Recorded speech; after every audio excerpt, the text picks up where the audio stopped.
I want to get into this for a little chunk of time, as we sort of reach the home stretch of the pod this week. So I kept thinking watching the games over the weekend that look at all the players who are winning games in the NFL right now.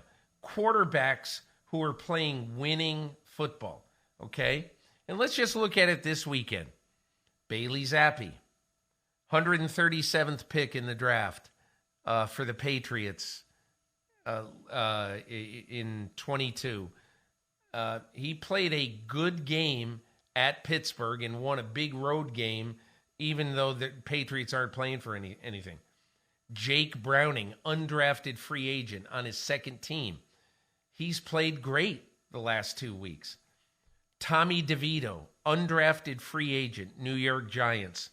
We talked about him, 3 straight 100 rating games in 3 straight wins for a team that we all thought had totally mailed it in.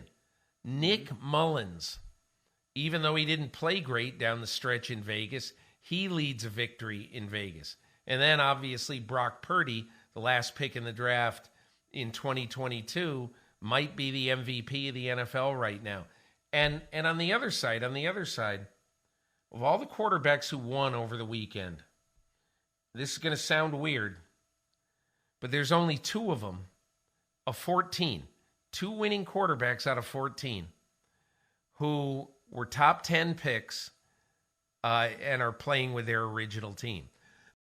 And that's Zach Wilson, who is probably not going to be playing with his original team much longer, and Josh Allen. So, Myles, my feeling, and it's a very, very simple feeling, is that if you look at how we judge quarterbacks every March, every April, every year, you know what we're looking for? We're looking for the new, bright, shiny object. We're looking for Caleb Williams. We're looking for Drake May. And it's understandable. You want the best guy. You want to get in position. But to me, one of the things NFL teams fail to do over and over and over again is look and see what really happens when games are played in the NFL. Who actually plays well? Who actually wins these games? And much more often than not, it's the down-the-line guys. I don't know. It's a pet peeve I have that when we look at quarterbacks, it's like Caleb Williams or bust. And I think it's insane. Insane. Anyway, just a thought. Well, I think you make a point. I don't know if I entirely agree with it, though, because, if we look at let's go back to, 2019, right? Or even 2018, and you're like, who are the quarterbacks that have won the Super Bowl? And this is probably being a little too simplistic, but you've got Tom Brady, obviously 6th round pick, Patrick Mahomes, Tom Brady on another team. Then you have Matthew Stafford and then Patrick Mahomes again. So it's an inexact science, but when you look at the guys that win, Matthew Stafford's the number 1 overall pick. Rams go out, they trade for him, and boom, they're in. But that is such a. But that's a tiny. Yeah, that's a tiny sample size.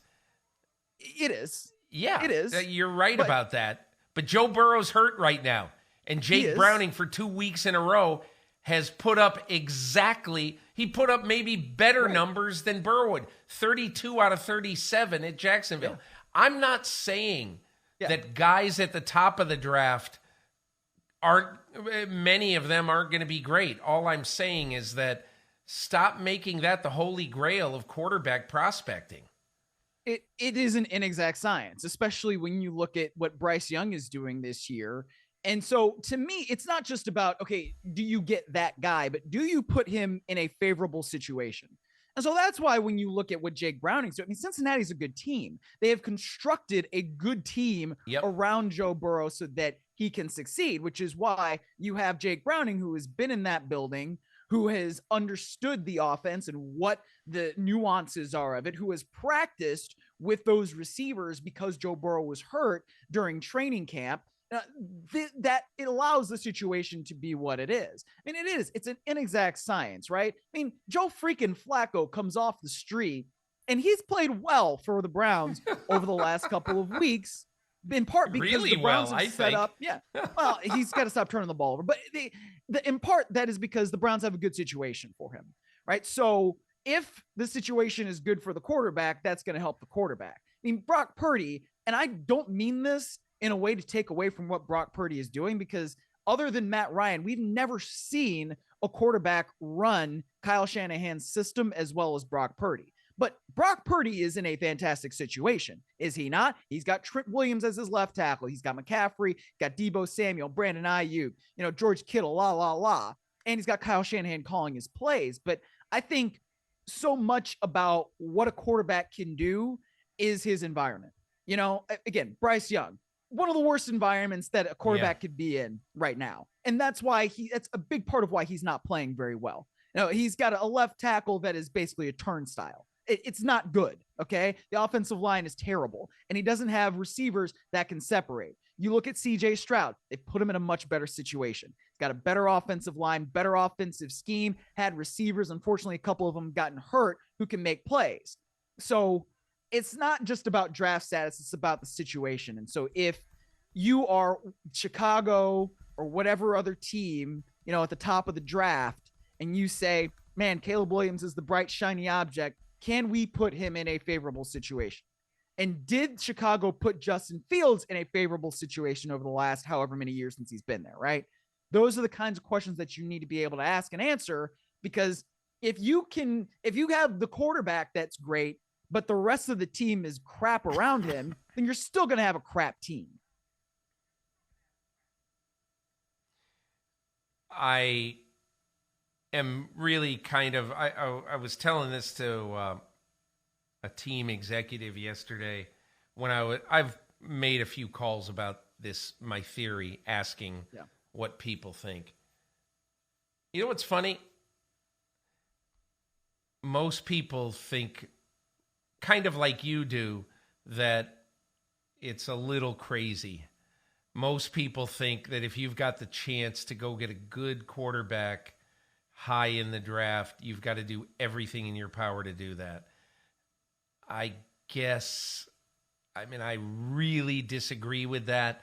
But like if I were the Bears right now, unless Justin Field totally craps the bed over the last 4 weeks, I would use that first pick in the draft and trade it for 3 ones. I just would.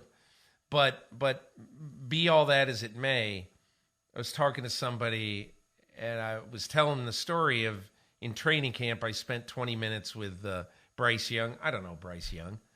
I don't really watch college football that much, but that day in practice, he was the commandant of that offense in practice the day I saw. He was the boss. And I was really impressed with what I saw mentally and he had a good day in practice, blah, blah, blah. But anyway, and I said, and this guy who I saw looked so impressive, I said, he's going to get beaten down by what David Tepper hath wrought and what this team has put around him. And he's going to get ruined. He'll get ruined. And he'll have to go somewhere else to have a chance. But will he still be in one piece when he gets that chance? And that's the sad part of it. And Myles, that's absolutely why I don't think you ought to sell your soul for a quarterback. And look, there are some times, like, when Cincinnati knew it had some good pieces and they turned down a gigantic offer from Miami. I mean, who knows what exactly it was. I was told, they would have paid a ransom to go up and get Joe Burrow. That Dan Marino was telling everybody inside that team, get Joe Burrow. You got to do everything that you do, all that stuff. So I don't know what Chris Greer, the GM, ended up offering, but it was a lot. But my whole point is, I get when you want to do that, but when Cincinnati drafted Burrow, they had some good pieces in place, some very good pieces. And then obviously they went out and got Jamar Chase the next year. So this is a very good team. However, not every team is in position to be able to do that. And that's why, to me, I want to build up my team around them. first. I want to build up my team first before I put a quarterback in a position of potential ruination. So that's a big part of why I feel the way I feel about this story. Yeah. And I think that makes sense. But I would also say that when you get a Joe Burrow, it's a franchise changing guy, right? That's a franchise changing prospect. And frankly, I mean, and yep. I'm not a draft Nick and I don't watch that much college football either, but I don't know that anybody was rating Bryce Young as that kind of franchise changing guy. So that also is the difference, right? I mean, and I watched it personally day to day with Jared Goff in 2016. The Rams trade up for him. They did not have a good offensive line. They did not have a good offensive scheme. And it's like, man, what's going to go on with this guy? Is this guy somebody that can really play at the NFL level? They bring in Sean McVay in 2017 and the whole thing takes off, right? You get Andrew Whitworth in there as a free agent and he stabilizes your line as a left tackle. You get Robert Woods in there as a wide receiver. You bring in Cooper Kupp. You know, these things can change quickly if you build the team up around the quarterback in the right way, which is why I don't think all hope is lost for the Carolina Panthers. They have to do a lot of right things in the offseason, but that's part of why when you can get the quarterback, you do get the quarterback, but you also have to do the things around the quarterback in order to make it a favorable situation. Myles, it's something, in my opinion, for another day, and maybe like if I were still working at Sports Illustrated, I would say to my editor, I want a month to talk to 50 people about this topic. And I want to find out where we are exactly right now in quarterback draft, scouting, drafting, development, and patience.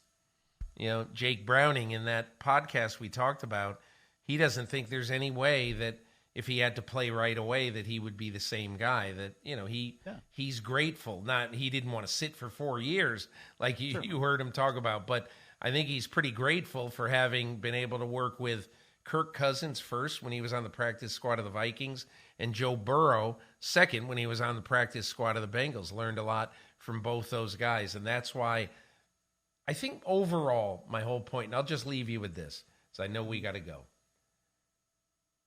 I don't think there's a one-size-fits-all solution at quarterback in the NFL today.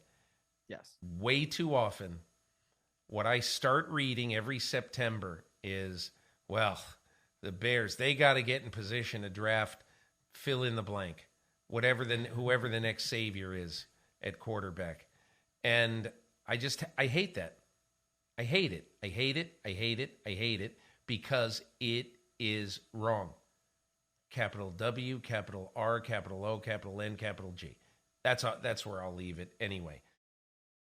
Hi, I'm Mike Tirico, and thanks for watching. Make sure to hit subscribe for the latest news and highlights from NBC Sports.